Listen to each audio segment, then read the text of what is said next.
우리는 계속해서 아버지의 집으로 시리즈를 함께 살펴보고 있습니다. 이 시리즈는 우리가 하나님 앞에 드리는 예배가 어떠한 예배가 되어야 하는가, 우리는 어떻게 하나님을 만나는가 하는 내용을 다루고 있습니다.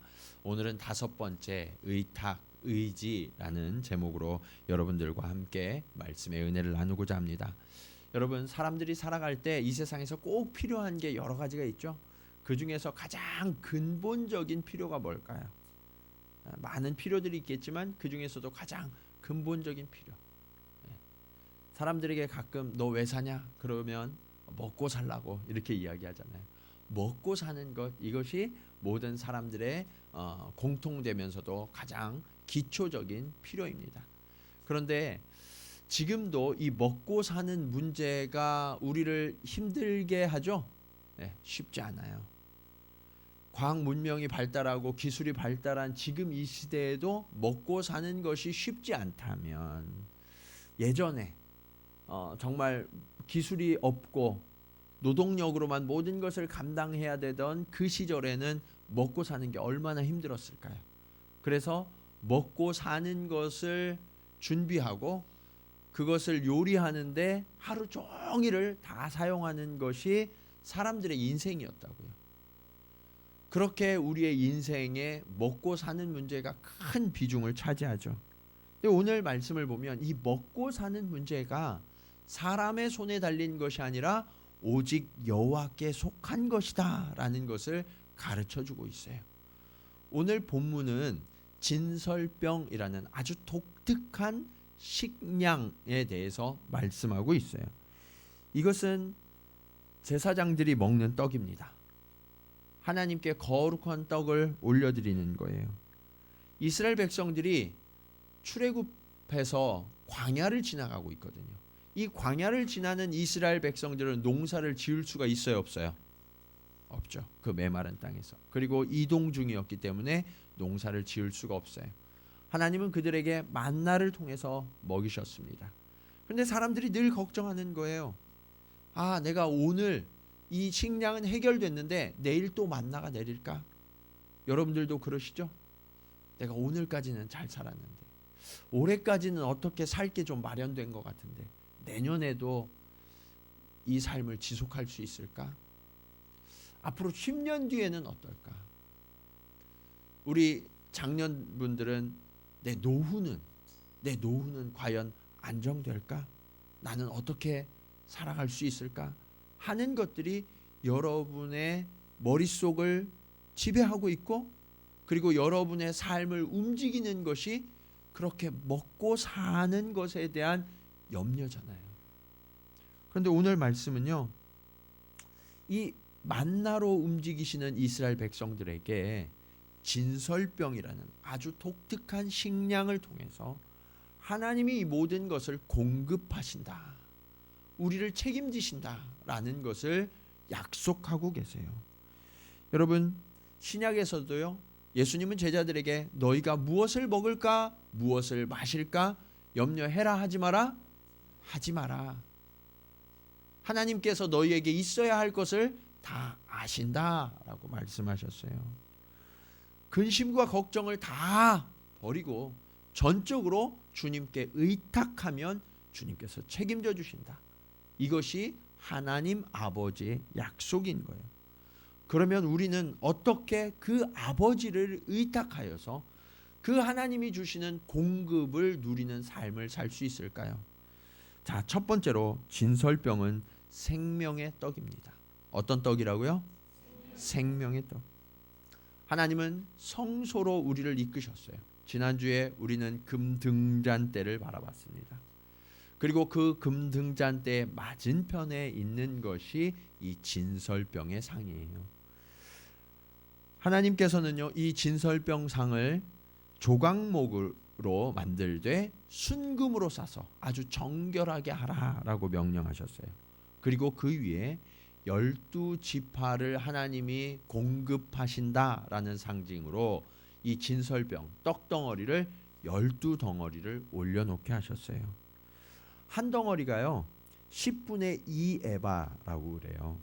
여러분, 한 에바가 얼마냐면요 23리터 정도 되거든요. 23리터. 그러니까 이 10분의 2 에바는 어느 정도 되냐? 계산 되셨어요? 4.5리터 정도 돼요. 그러니까 떡을 만들기 전에 그 가루가 4.5리터. 그게 한 덩어리의 떡이에요. 그러면 이 한 덩어리의 떡이 클까요? 작을까요? 상당히 크죠. 상당히 크죠. 이런 것이 몇 개 있다고요? 12개. 이 얘기는 뭐냐면 하나님께서 우리를 먹이시고 입히시는데 아주 간신히 살아갈 만큼 먹이신다는 것이 아니라 넉넉하게 남도록 풍족하게 저와 여러분을 먹이신다라는 약속이에요. 하나님께서는요 이렇게 이스라엘 백성이 가는 곳마다 성소가 옮겨지게 하시고 그 성소 안에는 진설병을 두어서 내가 너희를 책임지는 아버지야, 이것을 말씀하고 계시는 거예요.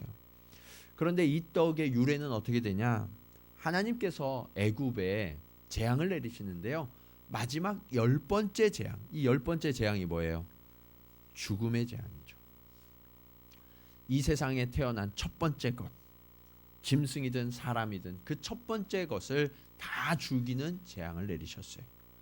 생명이 하나님께 있다라는 것을 가르치기 위해서. 그때 이스라엘 백성들에게 하나님이 은혜를 베푸셔서 그들을 살리기 원하셨어요. 어린 양을 잡아서 그 피로 문설주와 좌우 인방에 바르게 하셨어요. 그래서 그 피가 있는 곳은 죽음의 영이 지나치도록. 그리고 그들이 그 밤에 무엇을 먹었느냐? 이 어린 양을 잡은 고기와 더불어서 먹은 게 있어요. 그게 무교병이에요. 무교병. 떡인데요. 어떤 떡이냐? 누룩을 넣지 않은 떡. 누룩을 넣지 않은 떡. 이 누룩은 무엇을 의미하냐면 세상의 방식, 세상에 더럽고 오염된 모든 삶의 방식, 그것이 누룩을 의미해요. 그러니까 하나님께서는 그 누룩을 넣지 않은 순결하고 거룩한 삶을 하나님의 백성들이 살고 그것으로 살아가야 된다라고 말씀하고 있는 거예요. 이스라엘 백성들이 애굽에 살아가는 동안에요, 세상의 방식이 너무나 많이 익숙해져 있었어요. 그들이 먹고 사는 방식은요, 우상을 따르는 방식이었어요. 그리고 거짓을 따르는 방식이었고요, 온갖 술수가 깃들어 있던 그런 방식이었어요. 불의와 부정한 것들이 먹고 사는 방식이었다고요. 그런데 하나님께서는 이제 이스라엘 백성들을 구별하셔서 생명이 있는 백성들은 그러한 부정한 것, 더러운 것, 모든 것을 내어던지고 오직 여호와가 주시는 의롭고 거룩한 삶을 살아야 된다. 그것만을 의지해야 한다라고 명령하고 계시는 거예요.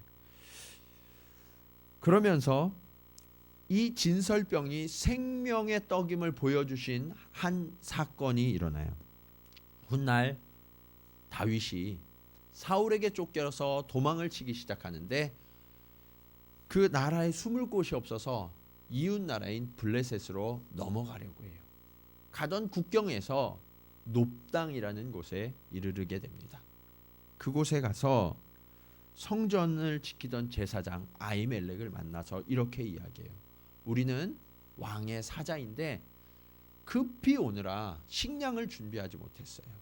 그래서 우리에게 먹을 것을 좀 주세요. 그러니까 이 아히멜렉이 어떻게 했느냐? 안식일마다 떡을 바꾸거든요. 그래서 이 떡이 이제 나온 떡이에요. 성소에는 새로운 떡이 들어갔고, 근데 이 떡은 누가 먹어야 되냐면 제사장들 외에는 먹으면 안 되는 떡이에요. 그런데 이 아히멜렉이 볼 때에는 하나님이 기름 부어서 세우신 이 다윗 왕, 이 존귀한 자가 지금 너무나 먹지 못해서 생명이 위급하잖아요.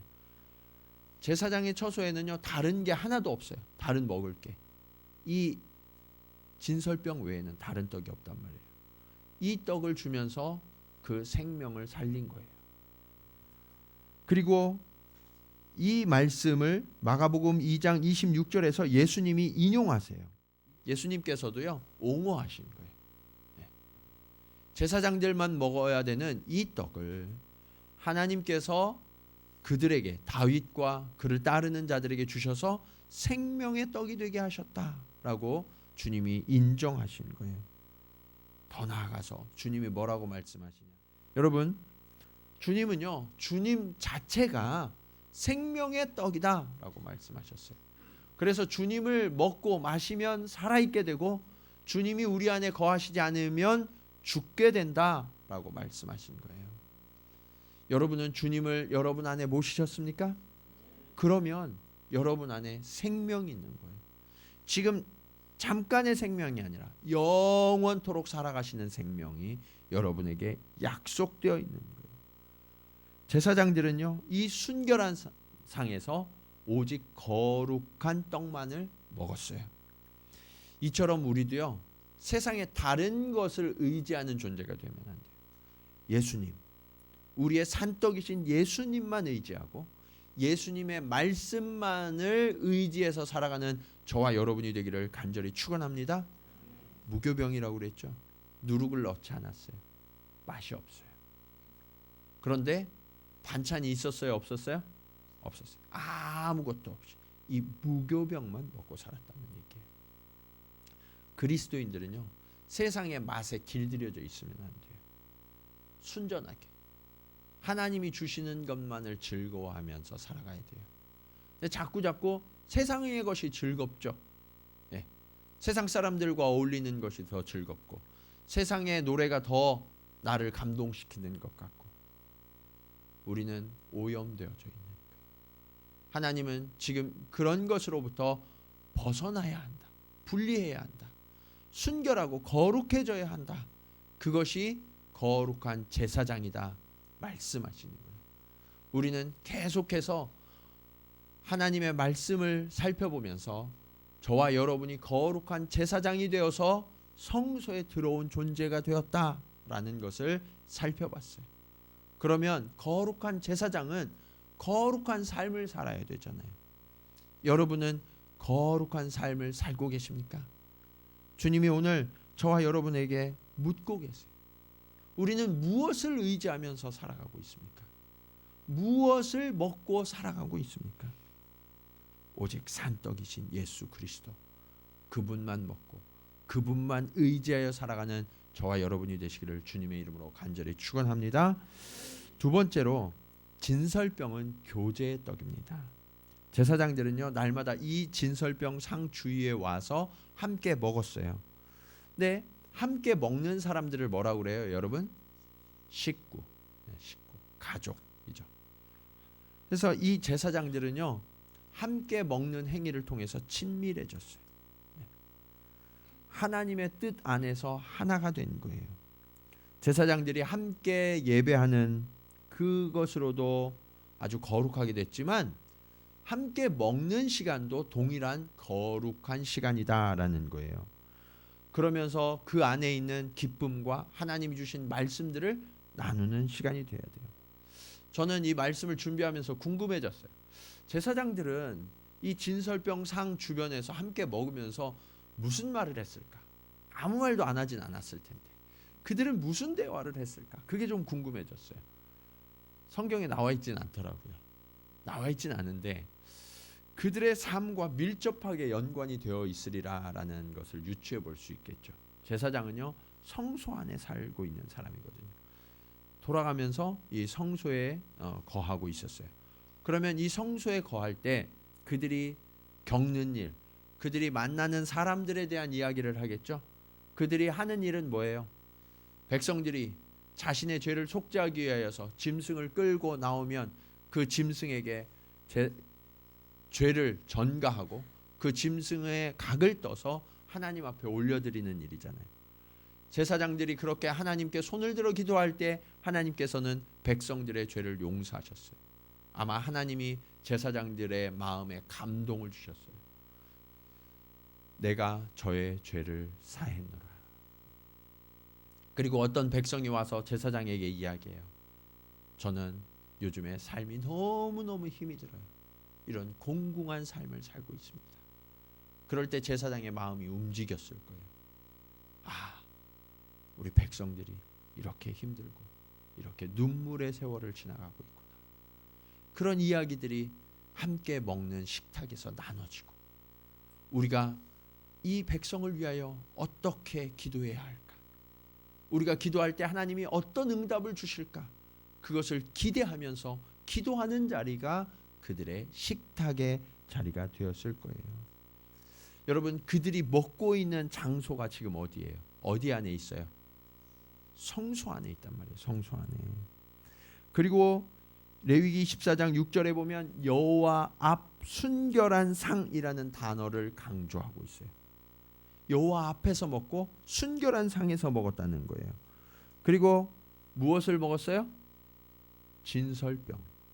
진설병이라는 말이 사실은 어렵죠? 네.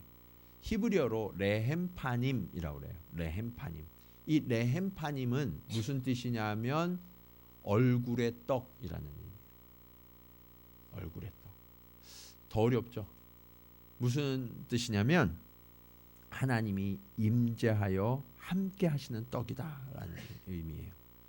여러분 혹시 어렸을 때 여러분 식탁이나 이런 데 놓여져 있던 성구가, 이런 성구가 있었던 가정이 계셨을지 모르겠어요. 그리스도는 이 집의 주인이시요 식사 때마다 말없이 듣는 이시니라. 어떻게 그런 성구가 좀 있으셨던 가정이 있으세요? 네. 고개를 끄덕끄덕 하시는 거 보니까 몇 분은 생각나시는 것 같아요.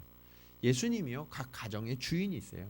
그리고 우리가 식사를 나눌 때 그 자리에 주님이 계실까요? 안 계실까요? 계세요.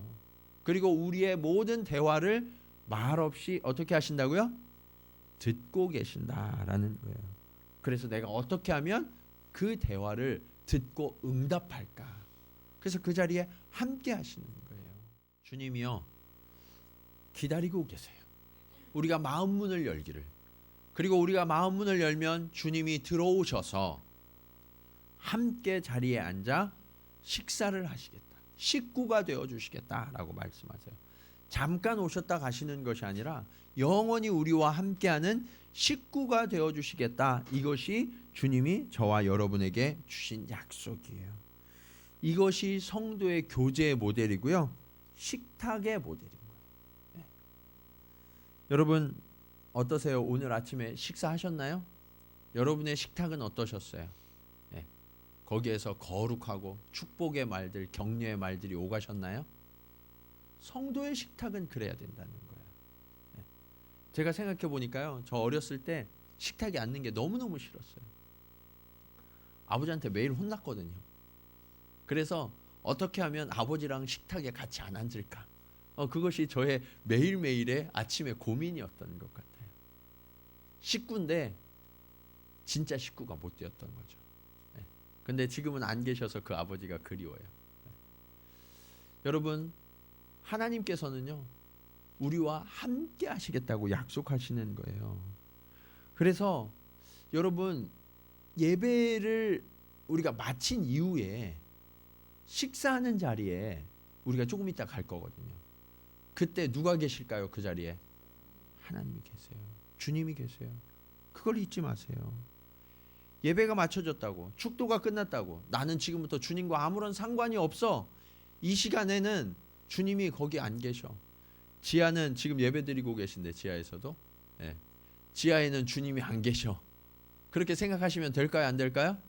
안 돼요. 거기에 주님이 계세요. 네. 여전히 우리는 교회 안에 있어요. 여전히 주님과 함께하고 있어요.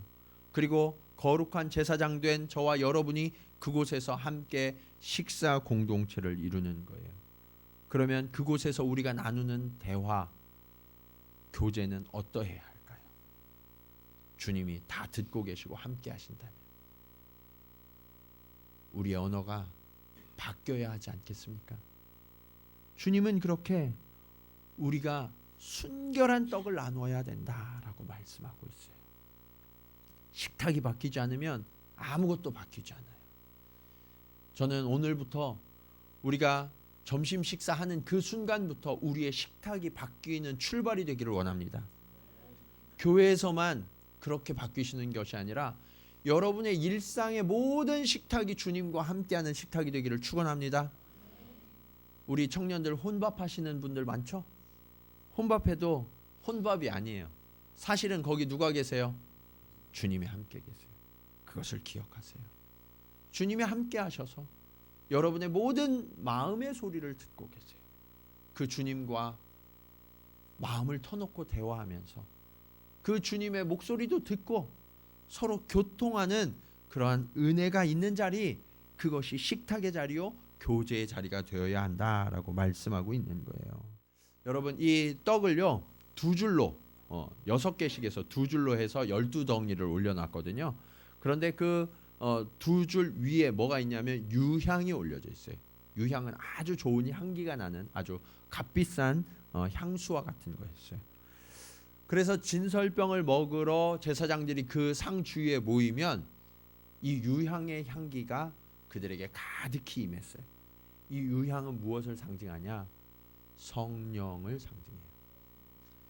우리가 함께 모이는 그 자리에 인간의 냄새가 나지 않고 성령의 냄새가 나야 돼요. 그리스도의 향기가 우리에게 가득히 배어 있어야 된다는 거예요. 여러분, 고깃집에 가서 고기를 먹으면 우리 몸에 어떤 냄새가 배요? 고기 냄새가 배죠. 네. 생선집에 가서 생선을 먹으면 무슨 냄새가 배요? 생선 냄새. 그런데 성도의 식탁에서는요 그리스도의 향기가 배어야 한다라고 말씀하고 있는 거예요. 여러분, 그곳에서 주님을 느껴야 주님의 향기가 나죠. 우리가 오늘 말씀을 듣는 이 자리가 영혼의 식탁의 자리지만 우리 육체가 먹고 마시는 그 식탁의 자리도 여전히 성령이 임하신다라는 사실을 잊으시면 안 돼요. 그러려고 그러면 어떻게 되냐? 우리의 말씀이 그곳까지 이어져야 돼요. 오늘 들은 말씀이 식탁에서 나눠져야 된다고요. 매일매일 묵상했던 그 아침에 묵상했던 말씀이 점심시간 때, 저녁시간 때 그 식탁에서 나누어져야 우리가 유향, 그 성령의 임재, 그리스도의 향기가 우리 속에 나타나게 된다라고 말씀하고 있어요. 여러분, 성도의 교제는요 마음을 일단 같이 해야 돼요. 마음을 같이 하고, 그리고 성전에 모이기를 힘쓸 뿐만 아니라 어디서도 모여야 돼요? 집에서도 모여요. 날마다 모여서 떡을 떼며 교제해야 돼요. 여기 떡은요 육체의 떡만이 아니라 주의 말씀의 떡도. 그럴 때 우리에게 기쁨과 순전한 마음이 넘쳐나서 함께 음식을 먹을 수가 있고 하나님을 찬송할 수 있는, 그 결과 어떻게 되냐?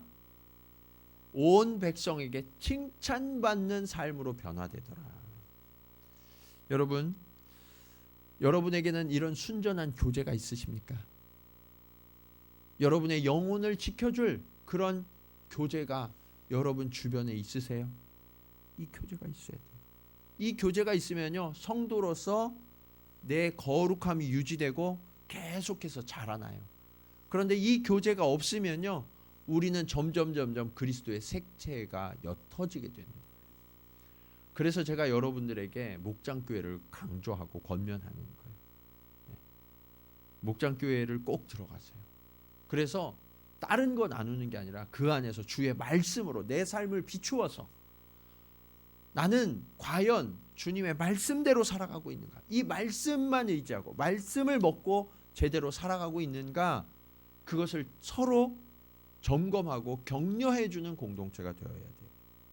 다른 거 나누시면 안 되고, 그것을 할 때 우리는 회복되고 치유되는 것, 그리고 예수 그리스도를 닮아서 장성하게 되는 거예요.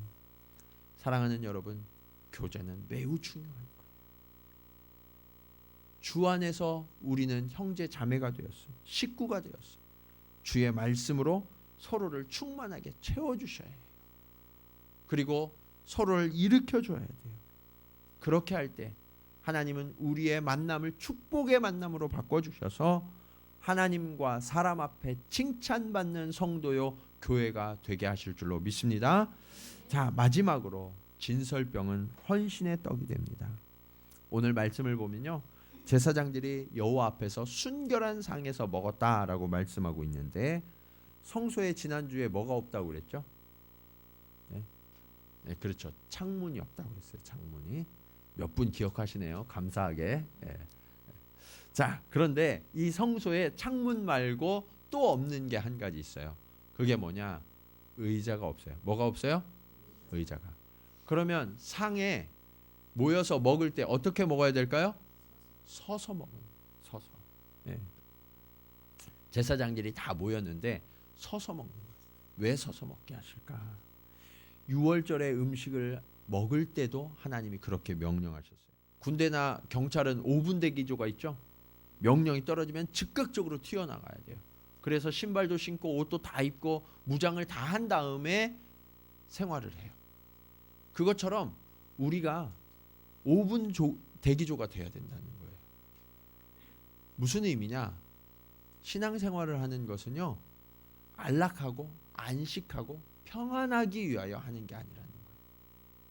하나님이 우리에게 주의 말씀으로 공급하여서 힘을 주시면 그 힘을 얻자마자 튀어나가서 하나님이 주신 사명의 현장에 나를 던져 헌신해야 하는 것, 이것이 성도의 삶이 되어야 한다라고 명령하시는 거예요. 지난주에 금 등잔대에 불이 꺼지면 된다고 했어요? 안 된다고 했어요? 안 된다고 그랬어요. 왜 꺼지면 안 된다고 그랬죠? 하나님이 쉬지 않고 일하시기 때문에. 저와 여러분을 위하여 하나님은 쉬지 않고 일하세요. 우리를 넉넉히 구원하세요. 그런데 하나님이 쉬지 않으시면 우리는 어떻게 해야 돼요? 하나님 일 시키고 우린 놀아요? 네, 우린 자요? 아니죠. 하나님과 더불어 일해야 되는 거예요. 그래서 서서 먹으라고 주님 명령하시는 거예요. 여유 있게 즐기며 안식하는 게 아니라고요. 여기에서 우리는 관점을 바꿔야 돼요. 예배에 대한 관점, 교회에 대한 관점을 여러분 바꾸셔야 돼요. 어떤 분들이 여러분에게 주일날 아침 어디가 이렇게 물으면 여러분은 어떻게 대답하세요? 교회가. 왜 가? 그러면 어떻게 대답하세요? 그렇죠. 좀 배우셨네요. 네. 예배 드리러 가. 근데 어떤 분들은 어떻게 이야기하시냐면 예배 보러 가. 네. 예배 본다는 얘기는 뭐예요? 구경하러 간다는 얘기예요. 예배는요, 구경하는 게 아니에요. 편안하게 앉아서 나는 안식하고 하나님이 쇼를 하듯이 무언가 나에게 던져주시면 그냥 그거 받아서 누리는 그런 시간이 예배의 시간이 아니라고요. 예배는 드려야 돼요. 하나님이 이미 저와 여러분을 위하여 일하셨어요. 그 일하신 하나님의 역사하심에 감사해서 하나님 앞에 응답하고 찬송하는 시간, 그 시간이 예배가 되어야 되는 거예요. 가끔 보시면 교회 오실 때 마치 공연 보듯이 위로를 얻으려고 교회 오시는 분들이 있어요. 여러분, 교회는 단순히 위로와 평강을 누리기 위해서 오는 것이 아니에요. 하나님께 받기 위해서 오는 것이 아니라는 사실을 명심하셔야 돼요. 그래서 저는 설교를 준비하면서 이런 생각이 들었어요. 우리가 하나님 앞에 신령과 진정으로 헌신하면서 예배 드리려고 하면 어떻게 해야 될까? 우리도 본당하고 지하에 의자를 다 치우면 될까? 네. 유머지만 잠시 그런 생각이 들면서 우리는 어떻게 해야 하나님 앞에 정말 제대로 된 예배를 드리는 백성이 될 수 있을까? 이것이 저의 숙제가 되었어요. 여러분, 안식일 주일의 의미를 착각하시면 안 돼요. 안식일 주일은요, 우리가 음식 주의 말씀을 먹고 그리고 충만하게 되어서 주님이 주신 것으로 힘을 얻어서 하나님께 드리고 헌신하는 날, 그날이 안식일이에요. 주일의 진정한 의미예요. 주일에 또 아침부터 이렇게 나가서 하루 종일 힘들게 이렇게 있어야 돼. 그렇게 생각하시는 분이 계실지 몰라요. 근데 여러분, 참된 평안은 어디서 오느냐? 그냥 집에서 누워 있는다고 평안하고 안식이 되는 게 아니라 주 안에 거하면서 주님의 손을 붙들고 주님의 힘을 힘입어서 함께 섬기고 함께 주의 일을 감당할 때 그 주님의 은혜가 너무나 크게 내게 쏟아져서 그래서 충만하게 되는 것, 이것이 진정한 안식의 의미예요. 그리고 하나님이 그렇게 풍성하게 주신 것으로 우리 주변에 힘들고 어려운 자들을 섬기고 나누는 것, 이것이 안식의 참된 의미예요. 여러분은 이 안식일에, 주일에 무엇을 나누고 무엇으로 섬기고 계십니까? 어떤 분들은 주일에 성도들이 함께 교제할 수 있도록 주방에서 열심히 음식을 만드는 분들이 계세요. 내 음식을 준비할 때 그곳에 하나님의 임재가 함께 하신다는 사실을 우리는 알아야 돼요. 네. 그리고 그 음식을 나누는 그곳에 하나님의 임재가 함께 하셔서 만드는 자나 먹는 자나 하나님과 함께하는 시간이 되어야 된다는 거예요. 그러면 여러분이 음식을 그냥 한 가지를 만들더라도 사랑과 정성으로 만들어야 되겠어요? 대충 해야 되겠어요? 네? 네. 사랑과 정성으로 해야 되죠. 불평하면 돼요, 안 돼요? 안 돼요. 네. 감사함으로 하세요. 정말 감사함으로. 하나님이 나를 써주시는 것만. 그래서 하나님의 식탁에 올릴 그 거룩한 음식을 올리는 것만으로 여러분이 감사함으로 섬길 수 있어야 돼요. 뿐만 아니라 여러분이 교회 내에서 섬기는 모든 봉사들, 예배 안내하시고 세교팀이 되시고 성가대, 찬양팀, 그리고 재정, 교사, 이런 모든 섬김은요, 하나님이 내게 주신 것에 감사해서 내가 하나님 앞에 헌신하는, 제사장이 서서 먹는 이유가 바로 여기에 있다고요. 여러분, 진짜 예배는 이때부터예요. 먹고 난 다음부터. 하나님께서 여러분에게 촉구하세요. 너는 지금 나를 위하여 무엇을 하고 있느냐? 나는 이렇게 풍성하게 너희에게 다 주었는데. 혹시 여러분의 마음 가운데 피곤한데 목사님 자꾸 부담 주시네, 힘든데, 내가 너무너무 어려운데, 요즘 형편도 점점 어려워지는데, 또 하기 싫은데, 그런 마음이 드는 분 계세요? 그것은요, 하나님이 주시는 마음이 아니에요. 사단이 주는 유혹이에요. 거기에 넘어지면 안 돼요. 내가 가진 것으로 섬기는 게 아니라 하나님이 주시고요, 하나님이 주신 것을 풍성히 누린 그 힘으로 섬기라고 하나님 명령하고 있어요. 사단이 그런 마음을 줄 때 우리는 어떻게 해야 할까요? 진설병이 뭐라고 그랬어요? 얼굴의 떡이라고 그랬죠? 임재의 떡. 그 하나님의 얼굴을 묵상하셔야 돼요. 여러분이 힘들어, 나 더 이상 못 버티겠어, 그런 생각이 들 때 나를 책임지시고 나를 공급하시는 그 하나님의 얼굴을 떠올리세요. 그러면 우리는 하나님으로 다시 일어날 수 있어요. 그리고 하나님이 주신 힘으로 올바르게 사용해서 헌신하고 섬길 때 하나님께서는 저와 여러분에게 더 풍성한 것으로 더하여 주실 줄로 믿으시기 바랍니다. 오늘 예배는 그렇게 살아있는 예배가 되어야 돼요. 생명이 넘치는 예배가 되어야 돼요. 그리고 여러분들이 살아가는 모든 삶의 현장 가운데 하나님의 생명과 하나님의 능력이 나타나서 참된 그리스도인이 무엇으로 살아가는가를 우리의 삶을 통하여 증명해낼 수 있어야 돼요. 하나님께서는 그렇게 우리의 모든 것이 되어주십니다. 여러분, 이제 여러분의 예배의 이유와 목적을 바꾸셔야 해요. 우리 삶의 이유와 목적을 바꾸셔야 돼요. 그래서 내가 세상에 속한 것으로 살아가는 것이 아니라, 능력으로, 스펙으로 살아가는 것이 아니라 하나님이 나의 힘이 되어주셔서 그 하나님만 붙들고 나아갈 때 하나님께서 모든 것을 책임지시고 모든 것을 인도하심을 신뢰하며 나아가는 저와 여러분 되기를 간절히 축원합니다. 기도하시겠습니다.